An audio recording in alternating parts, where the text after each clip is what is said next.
जय हिंद दोस्तों, एक बार फिर से स्वागत है आप सभी का। 21 जीएस के इम्पोर्टेंट एमसीक्यू फॉर्मेट में क्वेश्चन होने वाले हैं आपके लिए। ये आज मुझे लग रहा है कि लाइन है कि कुछ बनना ही है तो समंदर बनो, लोगों के पसीने छूटने चाहिए तुम्हारी हैसियत नापते नापते। तो बिल्कुल सही बात है दोस्त, कोई कभी हैसियत की बात ना कर पाए, इतना सफल बनना है आपको अपने जीवन में। अपना ऐसे समझ लीजिएगा कि एक गोल बना लो कि जिस कलर की जूती पहनूंगा उसी कलर की थार लेके जाऊंगा, और वो आपकी होगी, किसी की मांग मांग के नहीं ले जानी, तुम्हारी होगी। जिस कलर का जूती से मैच करके थार खरीदनी है, बस इस एटीट्यूड के साथ चलना है यार। और यहाँ पे देखो, मुझे बहुत अच्छा लगता है जब थार की बात करते हैं, क्योंकि मुझे बहुत पसंद है। यहाँ पे देखो लिखा है कि संयुक्त अभ्यास तर्कस भारत और किस देश के बीच आयोजित किया गया है।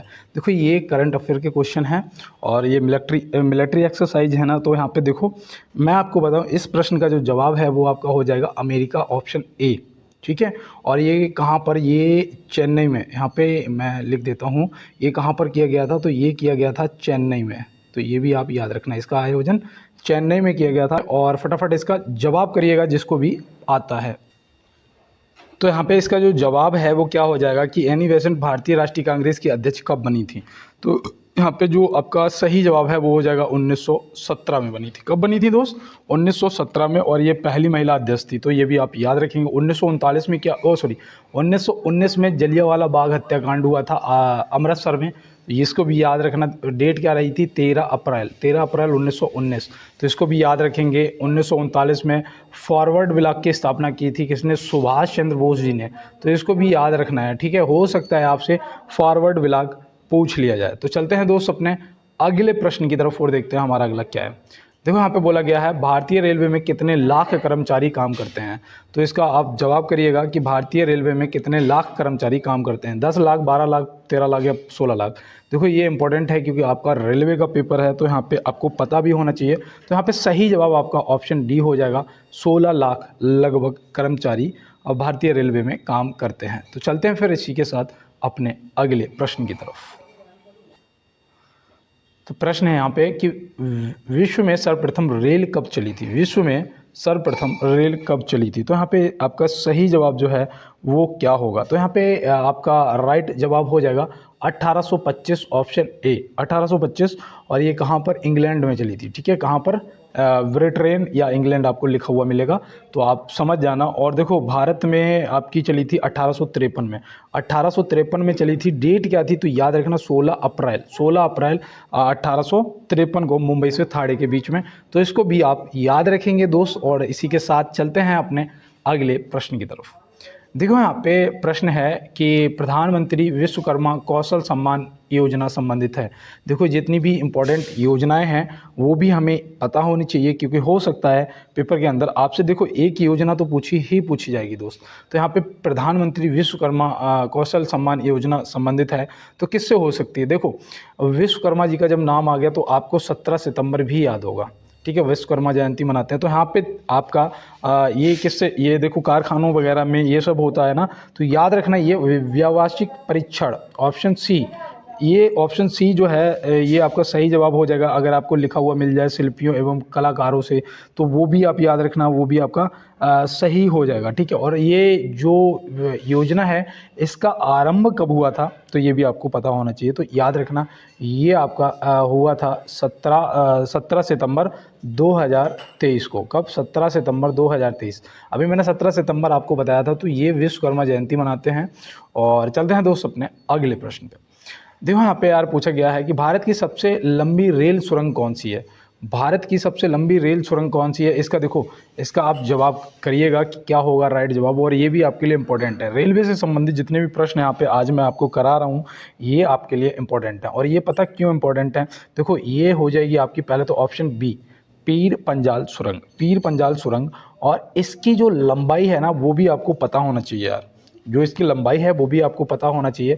तो वो कितनी है? 11.2 किलोमीटर, 11.2 किलोमीटर, 11.2 किलोमीटर। तो इसको भी आप याद रखेंगे और हो सकता है कि आपसे ये पूछ लिया जाए। और चलते हैं इसी के साथ अपने अगले प्रश्न की तरफ और देखते हैं हमारा अगला क्या है। देखो यहाँ पे पूछा गया है वर्तमान में भारत रेलवे में कितने मंडल हैं। वर्तमान में भारत में रेलवे में कितने मंडल, यहाँ पे देखो थोड़ा सा एरर हो गया है, ठीक है। तो ये आप याद रखेंगे, भारत में वर्तमान में भारतीय रेलवे में कितने मंडल हैं, ऐसे प्रश्न होना चाहिए था। तो यहाँ पे रेलवे के मंडल पूछे जा रहे हैं, तो याद रखना वो हैं 18 मंडल, जो कि ऑप्शन सी यहाँ पे आपका सही जवाब हो जाएगा। दिए गए ऑप्शन में आपका सही जवाब 18 होगा, जो कि ऑप्शन सी में दिया गया है। अब चलते हैं अगले प्रश्न पे। देखो यहाँ पे दिया गया है, पहले तो मैं आपको बता दूं कि 20 क्वेश्चन तक तो आपको सिंपल मिलेंगे। आज क्लास का जो लेवल है वो इस टाइप का है, ठीक है। अब यहाँ पे 20 तक तो आपको सिंपल मिलेंगे, उसके बाद आपके जो होंगे वो एसआई वाले, और जो भी आप उत्तर प्रदेश पुलिस की भी तैयारी कर रहे हैं तो भी आपके लिए इंपॉर्टेंट होंगे। अब यहाँ पे पूछा है मानसवल झील किस राज्य में स्थित है। मानसवल झील जो है वो किस राज्य में स्थित है, तो यहाँ पे आप क्या बताएंगे। तो यहाँ पे दोस्त जो सही जवाब है वो आपका option B Jammu and Kashmir हो जाएगा। ऑप्शन बी जम्मू कश्मीर हो जाएगा आपका बिल्कुल सही जवाब। ये तो आप याद रखेंगे। अब यहाँ पे और भी झीलें हैं, वो भी आपको याद होनी चाहिए, क्योंकि वो भी आपके पेपर से संबंधित हैं। जैसे कि एक है आपका नाग नागिन, ठीक है, सॉरी नागिन, ठीक है, नाग नागिन मतलब दोनों इकट्ठा बोल गया, लेकिन नागिन, और दूसरी आपकी है बैरी नांग, ठीक है, बैरी नांग, इसको भी ध्यान रखेंगे। बैरी नांग थोड़ा थोड़ा लिख देता हूँ क्योंकि यहाँ पे छोटा हो नहीं पाता। दूसरा है शेष नांग, तो शेष नांग को भी आप याद रखेंगे, शेष नांग। और तीसरी आपकी हो जाएगी अनंत नांग, ठीक है, अनंत नांग। जितनी भी नांग है ना वो आपके लगभग टोटल जो है वो जम्मू कश्मीर में है। शेष नांग, अनंत नांग, और देखो एक आपकी बुलर भी है, बुलर भी है मीठे पानी की झील। तो ये और ये भी आपकी मानसवल भी, ये भी मीठे पानी की झील है, ठीक है। तो इसको भी आप याद रखेंगे। उत्तराखंड में क्या क्या है वो कैसे याद रखोगे, तो याद रखना नैनीताल, जितने भी ताल है ना, ताल, जिन झीलों के नाम के पीछे ताल लगा हो, समझ जाना वो उत्तराखंड से संबंधित है। तो चलते हैं अपने अगले प्रश्न की तरफ। तो यहाँ पे दिया है वर्ष का सबसे छोटा दिन कौन सा है। वर्ष का सबसे छोटा दिन कौन सा है, तो वर्ष का सबसे छोटा दिन कब हो सकता है। सोचो सर्दियों में ही होता है, तो हम ऐसे अंदाज लगा सकते हैं कि यहाँ पे 22 दिसंबर हमारा सही जवाब हो जाएगा। क्या हो जाएगा, जो 22 दिसंबर है वो सही जवाब हो जाएगा। और सबसे बड़ा दिन गर्मियों में होता है, मतलब 21 जून, ये सबसे बड़ा दिन हो जाएगा। ये भी आप याद रखेंगे, सबसे छोटा दिन 22 दिसंबर, सबसे बड़ा दिन 21 जून। तो 21 जून को भी आप ध्यान में रखेंगे। और चलते हैं इसी के साथ अपने अगले प्रश्न की तरफ और देखते हैं हमारा अगला क्या है।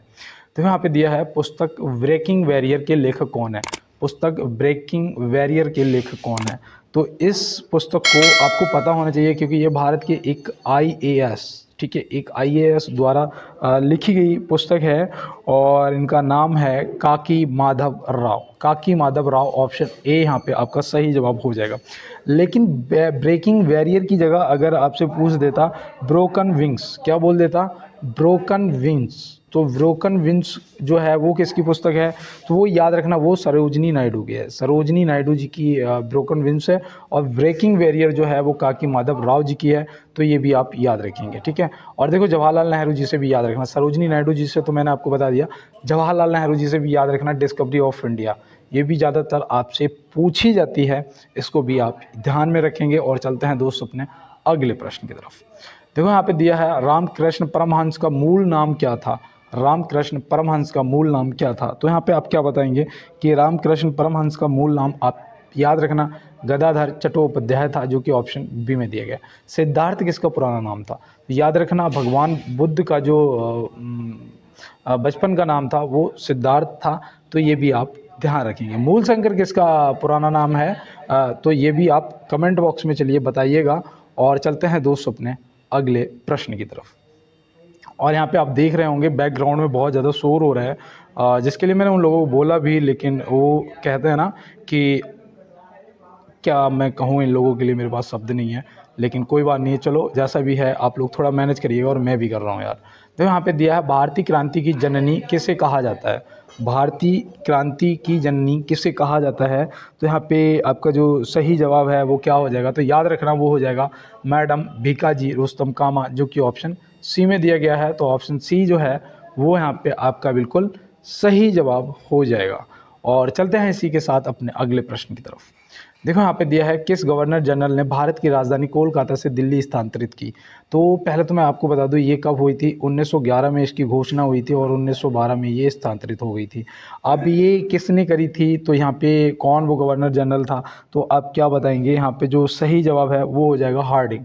हार्डिंग आपका ऑप्शन ए बिल्कुल राइट जवाब हो जाएगा। पहले जो राजधानी थी वो कोलकाता थी, फिर इसे दिल्ली स्थानांतरित कर दिया गया था 1911 और ये घोषणा हो गई थी पूरा 1911 में और 1912 में स्थानांतरित हो गई थी। तो चलते हैं फिर इसी के साथ अपने अगले प्रश्न की तरफ। देखो यहाँ पे पूछा गया है वर्ष 1919 में जलियांवाला बाग हत्याकांड कहाँ पर हुआ था, जो कि अभी मैंने आपको बताया ही था, अमृतसर, और इस पे ज़्यादा समय नहीं बर्बाद। और देखो यहाँ पे दिया है गुरु शिखर चोटी किस राज्य में स्थित है। गुरु शिखर चोटी किस राज्य में स्थित है, तो गुरु शिखर चोटी जो है वो आपकी हो जाएगी यहाँ पे राजस्थान। आपके प्रश्न का बिल्कुल सही जवाब। और इसकी जो हाइट है, जो ऊंचाई है वो कितनी है, तो वो याद रखना वो है 1722 मीटर, 1722 मीटर। तो इसको भी आप याद रखेंगे 1722 मीटर। और अगर फुट में पूछ दिया गया तो आप क्या बताएंगे, तो याद रखना 5650 फुट। कितना, 5650 फुट आप याद रखेंगे। और ये आपके लिए वाकई में मोस्ट इम्पॉर्टेंट इस टाइप के प्रश्न हैं जो आपसे पेपर के अंदर पूछ लिए जाएंगे। और देखो 20 पे पहुंचने में मात्र भी 4 बाकी हैं। 20 पे जब आप पहुंच जाओ, अगर क्लास छोड़ने का विचार बना रहे हो मन में, तो बस 20 तक मेरा इंतजार करो। देखो यहाँ पे दिया है दिलीप नोंगमेथम को हाल ही में किस भाषा के लिए बाल साहित्य पुरस्कार से सम्मानित किया गया है। तो ये प्रश्न वाकई में आपके लिए मोस्ट इंपॉर्टेंट है दोस्त, आपसे पूछा जा सकता है। और ये देखो 2023 और 24 का करंट के क्वेश्चन आपसे पूछ रहा हूँ मैं। तो यहाँ पे आप क्या बताएंगे, याद रखना है यहाँ पे जो सही जवाब है वो हो जाएगा मणिपुर, ऑप्शन ए। किस भाषा के लिए, मणिपुरी भाषा के लिए इन्हें बाल साहित्य पुरस्कार से सम्मानित किया गया है। तो चलते हैं इसी के साथ अपने अगले प्रश्न की तरफ और देखते हैं हमारा अगला क्या है। देखो यहाँ पे दिया है हाल ही में किसे times athlete of the year नामित किया गया है। किसे times athlete of the year नामित किया गया है, तो यहाँ पे आप क्या बताएंगे। तो यहाँ पे जो सही जवाब है वो याद रखना वो हो जाएगा लियोनेल मेसी, जो कि ऑप्शन सी में दिया गया है। लियोनेल मेसी आपका बिल्कुल सही जवाब हो जाएगा। और एक बार बस जो भी मेरे नए दोस्त मेरे साथ जुड़े हैं, पुराने तो मेरे सभी मुझे लाइक करते हैं, बहुत अच्छे से पता है। आप भी अगर मेरे साथ नए जुड़े हो तो एक बार लाइक वाला बटन यार ज़रूर दबाना है और क्लास को शेयर कर देना दोस्तों के साथ में। इतना मुझ पे थोड़ा सा यार एहसान कर देना। इसको वायर को सब्सक्राइब कर लेना। सब्सक्राइब करने से फ़ायदा है आपको, बेल आइकन दबाने से फ़ायदा ये है कि 50 क्वेश्चन इंपॉर्टेंट आपको रोज़ मिलते रहेंगे। तो यहाँ दिया है विटामिन ई का रासायनिक नाम क्या है। स्टार्ट हो चुका है आपका क्लास। अब आप करिएगा, इसमें कितना स्कोर करते हैं आप कमेंट बॉक्स में ज़रूर बताना। 20 से लेकर 30 तक, मतलब 30 क्वेश्चनों में आप कितना सही करेंगे वो आप मुझे कमेंट बॉक्स में ज़रूर बताना है। देखो विटामिन ई का रासायनिक नाम यहाँ पे आपसे पूछा जा रहा है, तो याद रखना विटामिन ई का जो रासायनिक नाम है वो है टोकोफेरॉल। टोकोफेरॉल, ऑप्शन ए आप याद रखेंगे। टोकोफेरॉल जो है वो क्या हो जाएगा, आपके प्रश्न का बिल्कुल सही जवाब हो जाएगा। अब देखो यहाँ पे थायमीन दे रखा है। थायमीन जो है ये किसका रासायनिक नाम है, तो याद रखना ये B1 का रासायनिक नाम है। और रेटिनॉल जो है, रेटिनॉल, तो रेटिनॉल जो है वो किसका रासायनिक नाम है, तो याद रखना ये विटामिन ए का रासायनिक नाम है। इन सभी को नोट कर लो यार। और विटामिन डी का रासायनिक नाम देखो ये आपसे पूछे जा सकते हैं, तो याद रखना कैल्सीफेरॉल। कैल्सीफेरॉल याद रखेंगे, विटामिन डी का आपका रासायनिक नाम हो जाएगा। और विटामिन यहाँ पे कौन सा सी बच रहा है ना, सी का बताओ। विटामिन सी का जो रासायनिक नाम है वो हो जाएगा एस्कॉर्बिक अम्ल या एस्कॉर्बिक एसिड। कुछ भी लिखा हुआ आपको दोनों में से, अम्ल या एसिड आपको मिल सकता है, तो याद रखना एस्कॉर्बिक अम्ल या एसिड हो जाएगा। और विटामिन के का अगर आपको पता है तो आप कमेंट बॉक्स में बताइएगा कि विटामिन के का रासायनिक नाम क्या है। और यहाँ पे देखो अब इन सभी को आप नोट करेंगे एक बार। और यहाँ पे देखो दिया गया है कि शास्त्रीय नृत्य यक्षगान किस राज्य से संबंधित है। जो यक्षगान है वो किस राज्य से संबंधित है, तो यहाँ पे आप क्या बताएंगे। यहाँ पे जो आपके प्रश्न का सही जवाब है यक्षगान, वो हो जाएगा आपका यहाँ पे कर्नाटक। कर्नाटक, ऑप्शन सी हो जाएगा आपका बिल्कुल सही जवाब। केरल से याद रखना कथकली। कथकली जो है ये कहाँ से संबंधित है, केरल से। और जो कथक है, कथक जो है वो किससे संबंधित है, तो वो याद रखना वो है आपके उत्तर प्रदेश से संबंधित।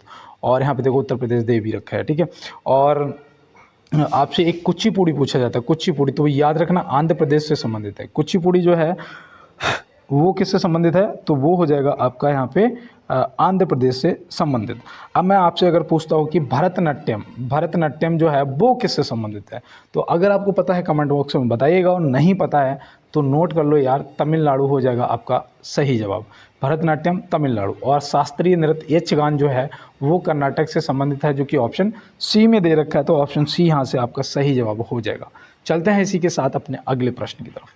सबसे अंतिम वेद कौन सा है, सबसे अंतिम वेद जो है वो कौन सा है, तो देखो यहाँ पे आपसे दो प्रश्न पूछे जा सकते हैं, एक तो सबसे पुराना वेद और एक सबसे लास्ट का अंतिम वेद।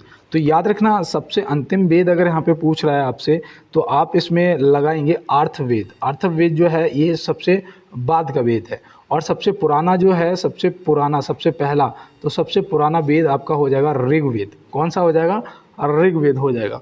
और देखो यहाँ पे जो अर्थवेद है ये किससे संबंधित है, इसमें क्या क्या आता है, तो रोग निवारण है, जादू टोना है, वशीकरण है, प्रेम विवाह है, ये सब किस में आता है, ये सब जादू टोना वगैरह आपके अर्थवेद में आते हैं।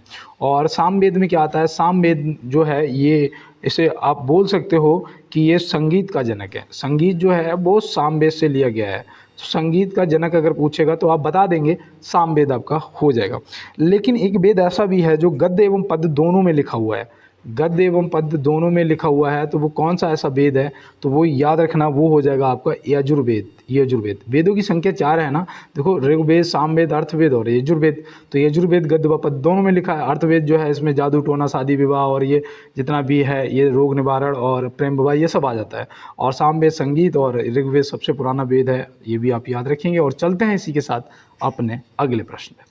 सैयद वंश का संस्थापक कौन था, सैयद वंश का संस्थापक कौन था। अब शुरू होता है यहाँ से आपका आज का टेस्ट, मात्र 30 क्वेश्चन, और क्या होगा आपका सही स्कोर आप कमेंट बॉक्स में ज़रूर बताएंगे। देखो कोई बचना मत, अगर कम होते हैं ना 30 में से अगर आपने 20 भी कर दिए ना तो बहुत अच्छा है, 20 प्लस कर दो, बहुत सही है, कोई दिक्कत नहीं है। और यहाँ पे देखो दिया है सैयद वंश का संस्थापक कौन है, तो सैयद वंश का जो संस्थापक है वो तो है खिज्र खां। खिज्र खां ऑप्शन ए हो जाएगा आपका सही जवाब। और देखो बहलोल लोदी जो है ये लोदी वंश का संस्थापक है, ये लोदी वंश का संस्थापक। गयासुद्दीन तुगलक जो है ये कौन से वंश का संस्थापक है, तो याद रखना ये तुगलक वंश का संस्थापक है, ठीक है, ये तुगलक वंश का। चंद्रगुप्त मौर्य जो हैं ये मौर्य वंश के संस्थापक हैं, चंद्रगुप्त मौर्य। और श्रीगुप्त जो हैं वो गुप्त वंश के संस्थापक हैं।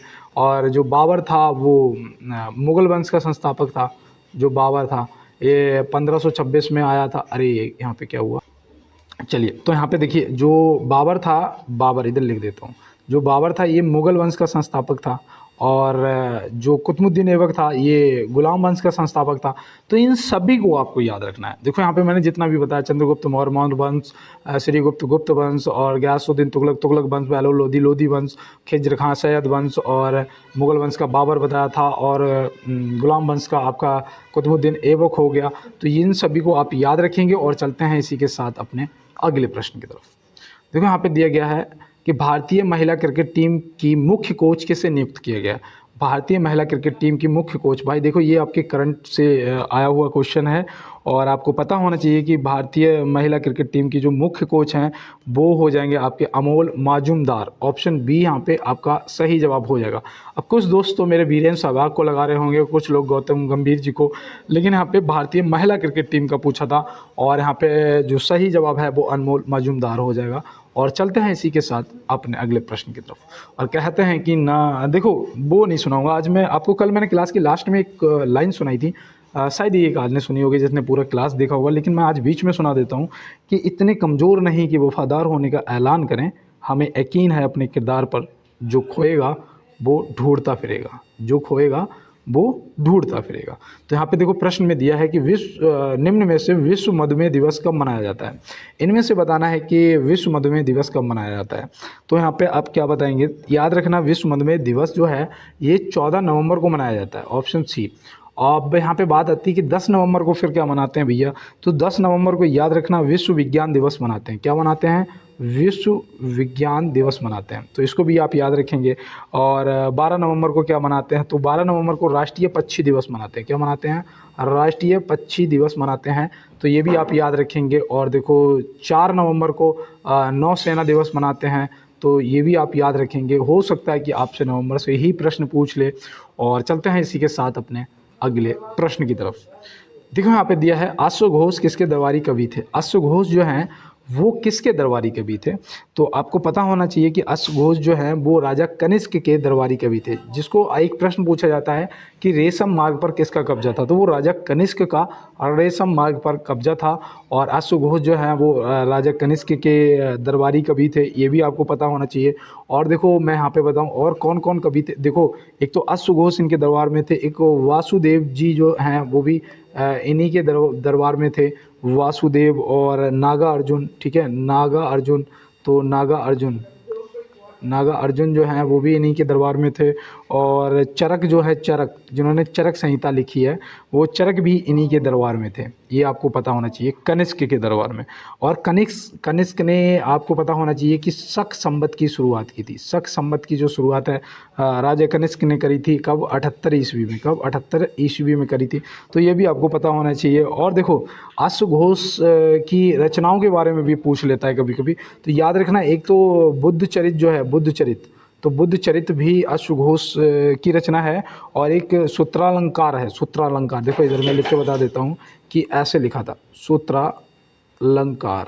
सूत्रालंकार जो है ये भी क्या है, ये भी इन्हीं की रचना है। तो ये भी आप याद रखेंगे। और कनिष्क को बौद्ध धर्म की जो दीक्षा है वो भी अश्वघोष ने दी थी। कनिष्क को बौद्ध धर्म की जो दीक्षा है वो भी अश्वघोष जी ने दी थी। तो इसको भी आप याद रखेंगे। और चलते हैं दोस्तों अपने अगले प्रश्न की तरफ। यहाँ पे पूछा जा रहा है, ध्यान दीजिएगा, कि हुमायूं का मकबरा कहाँ स्थित है। हुमायूं का मकबरा अगर पूछ रहे हैं तो यहाँ पे आपका सही जवाब हो जाएगा नई दिल्ली में। कहाँ पर है, नई दिल्ली में। काबुल में किसका मकबरा है, अगर आपको थोड़ा सा दिमाग लगाएंगे तो याद आएगा कि बाबर का जो मकबरा है वो कहाँ पर है, काबुल में। सिकंदरा में अकबर का, अकबर का सिकंदरा में है। और देखो दूसरी चीज़ मैं आपको बताऊं कि जो सिकंदरा है ना, ये कहाँ पर पड़ता है, तो याद रखना ये आगरा के निकट। कहाँ पर, आगरा के निकट। तो आगरा के निकट सिकंदरा जो है वहाँ पे अकबर का मकबरा है। इसको भी आप याद रखेंगे। और चलते हैं दोस्त इसी के साथ अपने अगले प्रश्न की तरफ। देखिए यहाँ पे दिया है, शिवाजी ने कब रायगढ़ को अपनी राजधानी बनाई थी। शिवाजी ने कब रायगढ़ को अपनी राजधानी बनाई थी। तो यहाँ पे आपका जो सही जवाब है वो क्या होगा, तो याद रखना 1674 ईस्वी। ऑप्शन डी यहाँ पे आपका सही जवाब हो जाएगा, 1674। और इनका देखो राज्य अभिषेक भी याद रखना, राज्य अभिषेक भी पूछा जाता है, वो भी याद रखना 1674 में ही हुआ था। और डेट क्या थी, 16 जून। डेट क्या रही थी, 16 जून। तो ये भी आप याद रखें, 16 जून 1674 में। और इनका जन्म जो है वो रायगढ़ में ही हुआ था। तो ये भी आप याद रखेंगे। और इसी के साथ चलते हैं दोस्त अपने अगले प्रश्न की तरफ। देखो यहाँ पे पूछा जा रहा है कि 1857 की क्रांति का नेतृत्व जगदीशपुर से किसने किया था। 1857 की क्रांति का जो नेतृत्व है वो जगदीशपुर से किसने किया था। तो जगदीशपुर से किसने किया था, तो याद रखना कुंवर सिंह जी ने किया था, जो कि ऑप्शन ए में दिए गए। अजीमुल्ला जी ने कहाँ से किया था, तो अजीमुल्ला जी ने किया था फतेहपुर से। कहाँ से, फतेहपुर से अजीमुल्ला जी ने किया था। और लियाकत अली जी ने इलाहाबाद, जिसे अब प्रयागराज के नाम से जानते हो, प्रयागराज, तो प्रयागराज जिसे मैं अब पहले इलाहाबाद कहते थे, तो ये लियाकत अली जी ने किया था।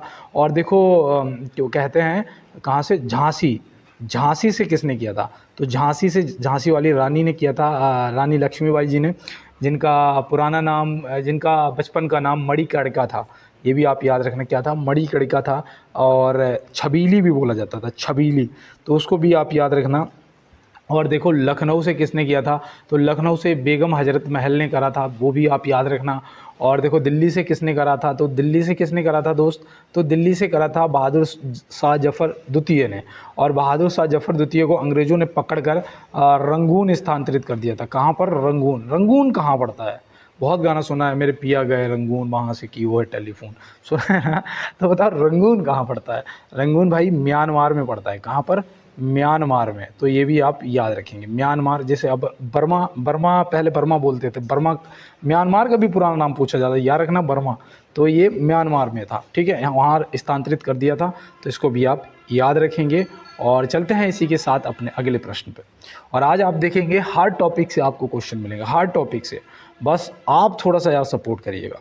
देखो यहाँ दिया है 34वें ग्रीष्मकालीन ओलंपिक खेल कहाँ आयोजित होंगे।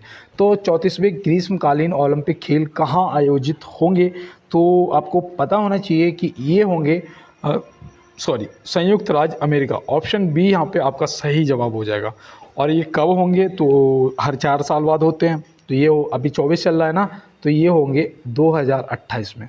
तो यहाँ पे आप बता सकते हैं कि जो पेरिस में हो रहे हैं वो 33वें ओलंपिक खेल है, 33वें 2024 में हो रहे हैं, ठीक है।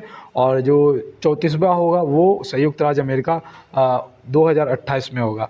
और इसके बाद आपका जो 35वां है, 35वां, तो वो याद रखना कहाँ होगा, 35वां ये ऑस्ट्रेलिया में होगा, ठीक है। और ये 4 इसमें प्लस कर दोगे तो कितना हो जाएगा, 2032 में ये ऑस्ट्रेलिया में होंगे।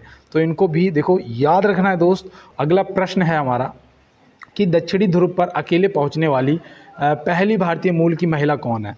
दक्षिणी ध्रुव पर अकेले पहुंचने वाली पहली भारतीय मूल की महिला कौन है। तो यहाँ पे आप क्या बताएंगे, तो याद रखना वो है कैप्टन हरप्रीत चंडी जी, जो कि ऑप्शन सी में दिया गया है। क्या, कैप्टन हरप्रीत चंडी जी। और ये देखो ये इंपॉर्टेंट हैं, इनको आप याद रखना, ये 2022 और 23 के क्वेश्चन हैं, ठीक है। इसीलिए मैं कह रहा हूँ कि ये करंट से भी संबंधित आपके हैं और आपसे पूछा भी जा सकता है। और ज्योति शर्मा जी को आप कैसे याद रखेंगे, तो याद रखना भारतीय सेना में पहली महिला जज, भारतीय सेना में पहली महिला जज। देखो लड़कियों, मेरी बहनों, देखो कहाँ पहुँच रही हैं लड़कियाँ। आप कहते हो कि भैया हमारे पास ये सुविधा नहीं है, हम पढ़ नहीं पाते, हमें समय नहीं मिलता है। ये लोग भी आप में से ही हैं, हम में से, आप में से ये लोग हैं जो कहाँ कहाँ पहुँच रहे हैं। बस इसका सीधा सा एक जीता जागता उदाहरण यही है कि इन्होंने स्ट्रगल के टाइम पर कंफर्ट जोन को बिल्कुल करीब नहीं आने दिया। जो कंफर्ट जोन से निकल जाता है वो सफल हो जाता है, इस चीज़ को याद रखना। और देखो यहाँ पे प्याली वासक जी जो हैं, ये भी आप याद रखना है, ये पहली ऐसी महिला हैं भारतीय जो ऑक्सीजन के बिना माउंट एवरेस्ट पर चढ़ गई। मतलब माउंट एवरेस्ट पर चढ़ने वाली बिना ऑक्सीजन की पहली महिला जो हैं वो प्याली वासक जी हैं। तो इनको भी आप याद रखेंगे। चलते हैं दोस्त अपने अगले प्रश्न पे। भारत में नागरिकता कितने प्रकार से प्राप्त की जा सकती है। भारत में नागरिकता जो है वो कितने प्रकार से प्राप्त की जा सकती है, तो ये भी प्रश्न आपके लिए इम्पोर्टेंट बनता है। तो पहले तो मैं आपको बता दूं कि ये 5 प्रकार से प्राप्त की जा सकती है, जो कि ऑप्शन सी यहाँ पे आपका राइट जवाब हो जाएगा, पहली चीज़। दूसरा, आपको पता होना चाहिए जो आपकी नागरिकता है वो संविधान के किस भाग में आती है, तो वो आती है दोस्त भाग 2 में। और कौन से आर्टिकल से कौन से आर्टिकल, तो आर्टिकल याद रखना, आर्टिकल आपका 5 से 11 है। क्या है, आर्टिकल 5 से 11 है। ये नागरिकता की बात कर रहा हूँ मैं, ठीक है, तो इसको आप याद रखें। और देखो अब यहाँ पे अगर बात आती है कि वो 5 तरीके कौन कौन से हैं, तो पहला तो याद रखना कि एक तो जन्म से, जो कि हम लोग हैं, जन्म से। दूसरा याद रखना पंजीकरण द्वारा, पंजीकरण द्वारा, तो ये भी आप याद रखेंगे। तीसरा है वंश परंपरागत द्वारा, वंश परंपरागत द्वारा, तो इसको भी आप याद रखेंगे। और चौथा आपका हो जाएगा देशीकरण के द्वारा, देशीकरण के द्वारा, तो इसको भी आप याद रखें। और पांचवा है भूमि विस्तार के द्वारा, पांचवा जो है भूमि विस्तार द्वारा, तो इनको भी आप याद रखेंगे। और ये वाकई में आपके लिए इम्पोर्टेंट हैं। और चलते हैं दोस्तों अपने अगले प्रश्न पे। निम्न में से एकल नागरिकता की अवधारणा किस देश से लिया गया है।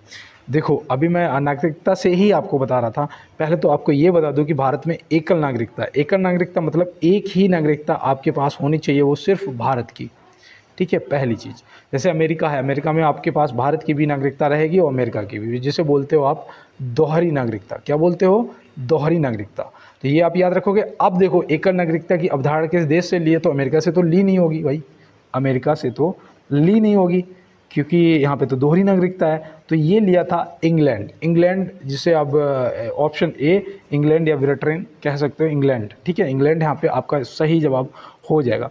अमेरिका से क्या लिया है, तो संयुक्त राज्य अमेरिका से आप याद रखना, जो आपके राष्ट्रपति जी हैं उनका एक तो निर्वाचन, एक तो उनका निर्वाचन, और दूसरा उन पे महाभियोग की कार्रवाई, महाभियोग जो जिसके द्वारा राष्ट्रपति जी को हटाया जा सकता है, वो भी आप याद रखेंगे। तो चलते हैं इसी के साथ अपने अगले प्रश्न की तरफ। जनसंख्या की दृष्टि से सबसे छोटा राज्य कौन सा है? जनसंख्या की दृष्टि से।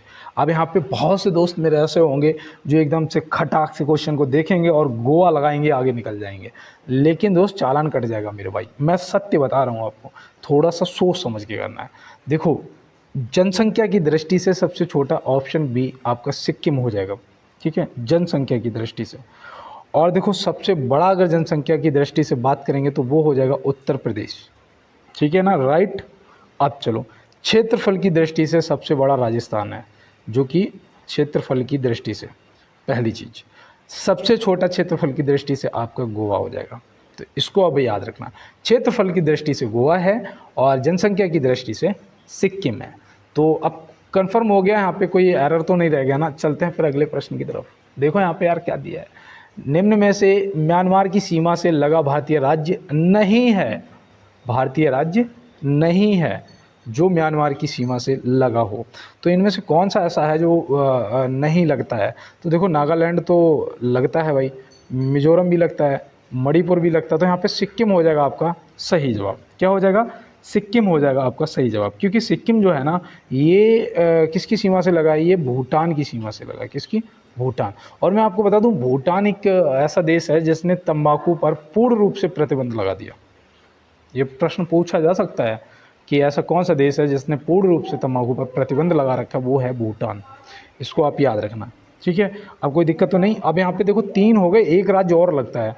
एक राज्य वो कौन सा लगता है? तो वो लगता है आपका अरुणाचल प्रदेश। अरुणाचल प्रदेश, अरुणाचल प्रदेश जो कि सबसे पूर्व में है ना, सबसे पूर्वी राज्य आपका अरुणाचल प्रदेश है। तो देखो, अरुणाचल प्रदेश, नागालैंड, मिजोरम, मणिपुर। और नागालैंड की आधिकारिक भाषा अंग्रेजी है, इसको भी आप याद रखना, ये भी पूछा जाता है। और देखो 371 ए के तहत नागालैंड को विशेष राज्य का दर्जा, जैसे कि 370 थी कश्मीर, जम्मू कश्मीर के लिए, वैसे 371 ए जो है वो नागालैंड के लिए।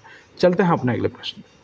मुस्लिम लीग की स्थापना कब हुई थी? मुस्लिम लीग की जो स्थापना है वो कब हुई थी? आज आपको मज़ा आ रहा होगा, मुझे भी मज़ा आ रहा है पढ़ाने में, क्योंकि आप लोगों ने कल जो सपोर्ट करा है ना यार, जो कल आपने कल की क्लास को भर भर के लाइक करा है ना दोस्त, वाकई में दिल खुश हो गया यार। वेल डन यार, आप लोग बहुत सपोर्ट कर रहे हो और मैं भी अपनी जी जान लगा दूंगा आपके सपोर्ट में। और आपने जो कल सब्सक्राइब करा है, सभी ने बहुत करा है, नए दोस्त मेरे बहुत जुड़े हैं मुझसे कल, मुझे पता है, और साथ में शेयर भी यार किया है, तभी मुझे लग रहा है कि कल इतना ज़्यादा एकदम से उछाल आया है। तो मुस्लिम लीग की स्थापना अब यहाँ पे पूछा जा रहा है। प्रश्न पे चलते हैं। तो याद रखना, ये 30 दिसंबर 1906 को किया गया था। 30 दिसंबर 1906, जो कि ऑप्शन सी में दिया गया। और कौन कौन था इसमें? देखो, आगा खां और मैन था सलीउल्लाह खां, सलीउल्लाह खां, ठीक है। तो सलीम उल्लाह खां को याद रखें। और इसका जो अध्यक्ष था पहला, वो आगा खां, मतलब इन दोनों के सपोर्ट से ही ये हुआ था। तो चलते हैं अपने अगले प्रश्न पर। देखो यहाँ पे दिया है 32वें ग्रीष्मकालीन ओलंपिक खेलों का आयोजन कहाँ हुआ था? देखो, अभी 33वां, 34वां और 35वां मैंने आपको तीनों बताए थे ना। अब यहाँ पे 32वां पूछ दिया गया है। तो 32वें ओलंपिक खेल का जो आयोजन है वो कहाँ पर हुआ था?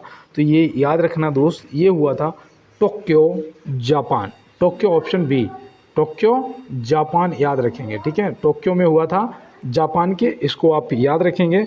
और इसका जो आयोजन है वो 23 जुलाई 2021 को हुआ था। कब हुआ था? 23 जुलाई 2021 को हुआ था। और इसका जो समापन है वो 8 अगस्त को हो गया था, 8 अगस्त 2021 को। तो ये आप याद रखेंगे। चलते हैं इसी के साथ अपने अगले प्रश्न की तरफ। निम्न में से ऑपरेशन संकल्प संबंधित है? करो जवाब भाई। मैंने कहा था ना, इन 30 क्वेश्चनों का जवाब मुझे देना और सच ईमानदारी से बताना कि आपका स्कोर क्या हुआ है। तो ऑपरेशन संकल्प जो है वो भारतीय नौसेना से संबंधित है। तो भारतीय नौसेना मतलब जल सेना, ऑप्शन बी, जो कि अभी मैंने बताया था 4 नवंबर को क्या मनाया जाता है? जल सेना दिवस, भारतीय नौसेना दिवस, ठीक है। तो ये तो आपको याद ही रहेगा ना दोस्त। और इसका उद्देश्य क्या है? देखो, ऐसा ही की तैयारी कर रहे हो तो पूछा जा सकता है कि ऑपरेशन संकल्प का उद्देश्य क्या है? ऑपरेशन संकल्प का उद्देश्य क्या है? तो उद्देश्य आपको पता होना चाहिए। यहाँ पे आपका हो जाएगा कि भारत के समुद्री हितों की सुरक्षा, भारत के समुद्री हितों की सुरक्षा। और चलते हैं दोस्त अपने अगले प्रश्न में। पानी के भाप में परिवर्तन के ताप 100 डिग्री सेल्सियस है, केल्विन स्केल में इसकी रीडिंग क्या होगी? केल्विन स्केल में इसकी रीडिंग क्या होगी? ये प्रश्न पूछा जा चुका है, याद रखना 373 होगी। और चलते हैं इसी के साथ अपने अगले प्रश्न की तरफ। देखो यहाँ पे दिया है पूर्वी तटीय रेलवे का मुख्यालय कहाँ स्थित है। पूर्वी तटीय रेलवे का मुख्यालय, देखो रेलवे के मुख्यालय याद रखना दोस्त, जरूर पूछेगा यार। तो पूर्वी तटीय रेलवे का जो मुख्यालय है वो है भुवनेश्वर। भुवनेश्वर ऑप्शन ए यहाँ पे आपका सही जवाब जो है वो हो जाएगा। और इलाहाबाद में कौन सा है, इलाहाबाद में बताओ, इलाहाबाद में कौन सा है, याद रखना उत्तर मध्य रेलवे। कौन सा है, मैं लिख देता हूँ उत्तर मध्य, यहाँ पे सही से चलता नहीं है हाथ, मध्य रेलवे, ठीक है। और हाजीपुर में कौन सा है बताओ, हाजीपुर में तो पूर्वी मध्य रेलवे, क्या है, पूर्वी मध्य रेलवे, तो इसको भी आप याद रखेंगे। और मुंबई चर्च गेट जो है वो रेलवे का कौन सा मुख्यालय है, मैंने कम से कम 10 बार बता चुका हूँ, और आप लोग मेरे साथ अगर जुड़े हुए हो तो आपको पता हो। और देखो ये भी इम्पोर्टेंट है, रेलवे से ही संबंधित आज भर भर के कम से कम दोस्त मैं बता दूँ 15 क्वेश्चन रेलवे से हैं आज की क्लास में। तो यहाँ दिया है कि देश की पहली रेलगाड़ी जिसे ISO 9001 प्रमाण पत्र मिला, इम्पोर्टेंट 100% ये क्वेश्चन पूछेगा। मैं आपको बता रहा हूँ आज की क्लास से कम 1 से 2 क्वेश्चन जरूर फंसेंगे पेपर के अंदर। अब यहाँ पे आप बताओ कि वो कौन सी है ट्रेन है, तो वो रेलगाड़ी है भोपाल एक्सप्रेस। कौन सी, भोपाल एक्सप्रेस, ऑप्शन सी यहाँ पे आपका राइट जवाब हो जाएगा। क्या हो जाएगा, राइट जवाब जो है वो आपका हो जाएगा। ये हबीबगंज से और निजामुद्दीन तक जाती है, ये आपको पता होना चाहिए। और देखो विवेक एक्सप्रेस जो है ना, ये सबसे ज़्यादा दूरी तय करने वाली रेलगाड़ी है, सबसे ज़्यादा दूरी तय करने वाली विवेक एक्सप्रेस। और सबसे तेज़ चलने वाली वंदे भारत, सबसे तेज़ चलने वाली जो है वो वंदे भारत है। तो चलते हैं इसी के साथ, किसके, वंदे भारत पे चलेंगे यार, इसके लाइक भी बनेंगे। कहते हैं दिया है कि कोंकण रेलवे परियोजना की शुरुआत कब हुई, कोंकण रेलवे परियोजना की जो शुरुआत है ना दोस्त वो कब हुई। तो यहाँ पे आप क्या बताएंगे, तो याद रखना शुरुआत अगर पूछी है, गठन पूछा है, तो ये हुआ था 1990 में। कब हुआ था दोस्त, 1990 में हुआ था। लेकिन मैं आपको बता दूं जो पूर्ण रूप से संचालन शुरू हुआ था ना, वो भी आपसे अगर पूछ देगा तो याद रखना वो 26 जनवरी 1998, 26 जनवरी 1998 को हुआ था। तो इसको भी आप याद रखेंगे, 26 जनवरी 1998 को पूर्ण रूप से संचालन चालू हो गया था। लेकिन इसका जो गठन है वो 1990 में हुआ था। तो इसको आप याद रखेंगे, ये आपके लिए इम्पोर्टेंट है। और मैं आपको बता दूं ये रोहा से मंगलौर तक है। कहाँ से, रोहा से मंगलौर तक, मंगलौर तक योजना चलाई गई है, मंगलौर तक। और इसकी जो लंबाई, जो दूरी है ना, वो कितनी है, 760 किलोमीटर। कितनी है, 760 किलोमीटर। तो ये भी आप याद रखें। कोंकण रेलवे परियोजना जो है 1990 में गठन हुआ, 1998 पूर्ण रूप से बनकर तैयार मतलब चालू हो गई, और 26 जनवरी 1998 को और रोहा से मंगलौर तक ये चली। और इसकी जो दूरी है वो 760 किलोमीटर है इस परियोजना की। तो इसको भी आप याद रखेंगे। ये इस टाइप के प्रश्न आपसे पेपर में पूछे जा सकते हैं, और ये तो रेलवे से संबंधित है तो पूछ तो लेगा ही। दास प्रथा की समाप्ति किसने की थी, दास प्रथा की समाप्ति, तो दास प्रथा की समाप्ति जो है वो सबसे पहले अकबर ने की थी। ऑप्शन बी हो जाएगा आपका सही जवाब। अगर पूछ देंगे कि कब करी थी तो क्या बताओगे, तो याद रखना 1562 में। कब, 1562 में करी थी। तो इसको भी आप याद रखेंगे। और चलते हैं इसी के साथ अपने अगले प्रश्न की तरफ। भारत का स्विट्जरलैंड किसे कहते हैं, भारत का स्विट्जरलैंड किसे कहते हैं। भाई मैंने जब इस क्वेश्चन को गूगल पर सर्च करा, मैं आपको बताऊँ 10 आंसर आ रहे थे, 10, मतलब हर जगह हर जगह, ठीक है, कश्मीर को छोड़ के बाद बाकी सब दिखा रहा था। अब यहाँ पे हिमाचल प्रदेश में भी, उत्तराखंड में भी, हर जगह दिखा रहा था भारत का स्विट्जरलैंड इसे कहते हैं। लेकिन यहाँ पे याद रखना आपका ऑप्शन बी जो है कश्मीर सही जवाब हो जाएगा। और कोलकाता को क्या कहते हैं, तो कोलकाता को याद रखना डायमंड हार्बर कहते हैं। क्या कहते हैं, डायमंड हार्बर। तो इसको भी आप याद रखेंगे, ठीक है, डायमंड हार्बर कहते हैं, इसको भी आप याद रखेंगे। और उत्तराखंड में ये फूलों की घाटी ये पूछा जाएगा तो कहाँ पर स्थित है, उत्तराखंड में। ये है, बस आपको आपकी शक्ति याद दिलाने वाला कोई जाम बंध नहीं मिलता है। और अगर कोई मिल जाए बढ़िया तो फिर आप कुछ भी कर दोगे, कुछ भी, RPF छोड़ो IAS क्वालिफाई कर दोगे, सच बता रहा हूँ। और देखो यहाँ दिया है थीन बांध किस राज्य में स्थित है, थीन बांध जो है वो किस राज्य में स्थित है, तो आप यहाँ पे क्या बताएंगे। थीन बांध जो है वो पंजाब और जम्मू कश्मीर, ऑप्शन सी मतलब आपका जो सही जवाब हो जाएगा कि पंजाब और जम्मू कश्मीर, और ये देखो कौन सी नदी पर है, तो याद रखना ये रावी नदी पर बना है। कौन सी नदी पर? रावी नदी पर बना है, तो ये भी आप याद रखेंगे। और इसका दूसरा नाम थीन बांध की जगह हो सकता है कि आपसे ऐसे पूछ ले, रणजीत सागर बांध। क्या? रणजीत सागर बांध। तो रणजीत सागर बांध जो है ये आपका या थीन बांध एक ही बात है, तो इसका नाम आप याद रखेंगे। और चलते हैं इसी के साथ अपने अगले प्रश्न की तरफ। देखो यहाँ दिया है चंबल नदी की लंबाई कितनी है। चंबल नदी की लंबाई कितनी है, इसको भी मैंने चेक करा तो 965 बहुत जगह दिखा रहा था, लेकिन 1026, 1057 ऐसे भी दिखा रहा था। तो याद रखना प्रश्न जब दिया जाएगा तो 965 किलोमीटर आपको ऑप्शन में मिलेगा, जो कि आपका सही जवाब होगा। और मैं यहाँ पे आपको एक एक्स्ट्रा जानकारी बताऊँ कि चंबल नदी जब निकलती है ना, तो ये कहाँ से निकलती है? ये MP के महू के पास पहाड़ियों से निकलती है। ठीक है, पहाड़ियों से निकलती है। उस पहाड़ी का नाम मुझे सही से याद नहीं, शायद जोना पाव पहाड़ी है, जोना पाव पहाड़ी। ठीक है, वहाँ से निकलती है और इसका जो ये जाके समाप्त जो होती है ये यमुना नदी में मिल जाती है। यमुना नदी में मिल जाती है। और मैं आपको बता दूँ यमुना नदी में मिल तो जाती है, लेकिन यमुना नदी की लंबाई भी पूछ देगा अगर, तो आप क्या बताओगे? तो याद रखना 1376 किलोमीटर। कितनी है? 1376 मतलब 1376, ये यमुना की लंबाई हो जाएगी। गंगा की लंबाई 2525। सबसे भारत की सबसे लंबी नदी जो है वो गंगा है, सबसे पवित्र नदी भी आपकी गंगा है। और चलते हैं इसी के साथ अपने अगले प्रश्न की तरफ। खेलो इंडिया विंटर गेम 2023 का विजेता कौन है? खेलो इंडिया विंटर गेम्स 2023 का विजेता कौन है? तो इसका आप सही जवाब क्या करेंगे? तो याद रखना जो खेलो इंडिया विंटर गेम्स है उसके 2023 का जो विजेता है वो है जम्मू कश्मीर। ऑप्शन बी जो हुआ है यहाँ पे आपका बिल्कुल सही जवाब हो जाएगा। और जो महाराष्ट्र है इसकी सेकंड पोजीशन रही थी। क्या? सेकंड पोजीशन रही थी। और इसका जो संस्करण था खेलो इंडिया विंटर गेम्स का वो था तीसरा। 2023 में जो था वो था तीसरा। और ये इसका आयोजन जो है ना, इसका जो आयोजन है वो कहाँ पर हुआ था बताओ? गुलमर्ग। क्या? गुलमर्ग। वाकई में बहुत ही प्यारी, बहुत ही अच्छी जगह है गुलमर्ग, और यहाँ पे तो जाना चाहिए। जम्मू कश्मीर में है और चलेंगे हम लोग, सब चलेंगे। ठीक है, मेरी नौकरी लगने दो, मैं सबकी टिकट करवा दूँगा। ठीक है, देखो यहाँ पे दिया है सबसे अधिक उपग्रह वाला ग्रह। सबसे अधिक उपग्रह वाला ग्रह कौन सा है? तो सबसे अधिक उपग्रहों वाला जो ग्रह है वो है यार शनि। कौन सा? शनि। इसके कितने उपग्रह हैं? तो याद रखना 145, 145 उपग्रह हैं इसके। ठीक है, और दूसरे नंबर पे आ जाता है बृहस्पति। बृहस्पति के भैया फिर कितने हैं? बृहस्पति के हैं 95 उपग्रह। पृथ्वी के उपग्रह कितने हैं बताओ? एक ही प्राकृतिक उपग्रह है जिसका नाम है चंदा मामा। ठीक है, क्या है? चंदा मामा। याद रहेगा ना? चलते हैं फिर अपने अगले प्रश्न की तरफ। अब फोबोस और डीमोस किसके उपग्रह हैं बताओ?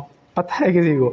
बताना। मैं देखो यार कई बार बता चुका हूँ, अगर आपने लिखा होगा ना तो आपको याद होगा, जैसे मुझे याद आ गया है ना। फोबोस और डीमोस किसके उपग्रह हैं? तो यहाँ दिया है संसद के दोनों सदनों को बुलाने की शक्ति किसके पास होती है? संसद के दोनों सदनों को बुलाने की जो शक्ति है वो किसके पास होती है? तो देखो भारत में सबसे शक्तिशाली व्यक्ति हमारे राष्ट्रपति जी होते हैं, भारत के प्रथम नागरिक होते हैं, है ना। तो याद रखना ऐसे ही कि ये तो संसद के दोनों सदनों को बुलाने की शक्ति होती है इनके पास, है ना, तो राष्ट्रपति जी। और ये कौन से आर्टिकल के तहत बुलाते हैं ये बताइए। चलिए कांस्टेबल ऐसा ही, दोनों लोग करो इसका जवाब। तो याद रखना आर्टिकल 108। कौन सा? अनुच्छेद 108। याद रहेगा ना? तो चलते हैं फिर अपने अगले प्रश्न की तरफ। झारखंड राज्य का गठन कब हुआ था? झारखंड राज्य का गठन कब हुआ था? तो मैंने उस दिन आपको बताया था 1915, ऐसे बताया था, और हर जगह नवंबर था। ठीक है, हर जगह नवंबर था, और सन थी 2000। सन थी 2000। तो ये आपको याद रहेगा ना। अब यहाँ पे देखो झारखंड, पहले तो देखो 26वां राज्य बना था, 36वां, मतलब 26 ऐसे याद करा था ना। 26वां राज्य छत्तीसगढ़ जो कि 1 नवंबर 2000 को बना था। उसके बाद बना था उत्तराखंड जो कि 27वां राज्य था। और झारखंड बना था 28वां राज्य, है ना, 15 नवंबर 2000 को। तो यहाँ पे ऑप्शन सी जो है वो आपका सही जवाब हो जाएगा। और चलते हैं इसी के साथ अपने अगले प्रश्न की तरफ। तो यहाँ दिया है युद्ध की घोषणा या शांति का फैसला करने में कानूनी रूप से सक्षम है। युद्ध की घोषणा या शांति का फैसला करने में कानूनी रूप से सक्षम है, तो वही बात है अभी जो मैंने आपको बताया। ऑप्शन ए यहाँ पे क्या हो जाएगा? हमारा सही जवाब हमारे राष्ट्रपति जी हो जाएंगे। और चलते हैं इसी के साथ अपने अगले प्रश्न की तरफ। डॉक्टर राजेंद्र प्रसाद कितने वर्ष तक राष्ट्रपति रहे? ये हमारे भारत के पहले राष्ट्रपति थे और मैं आपको बता दूं ये 12 वर्ष तक राष्ट्रपति रहे। सबसे लंबा समय कार्यकाल इनका रहा 12 वर्ष, तो इसको भी आप याद रखेंगे। और देखो दोस्त, आज की क्लास में मुझे लगता है कि आप लोगों ने बहुत अच्छा स्कोर किया होगा। मिलते हैं दोस्त नेक्स्ट क्लास में नेक्स्ट प्रश्नों के साथ।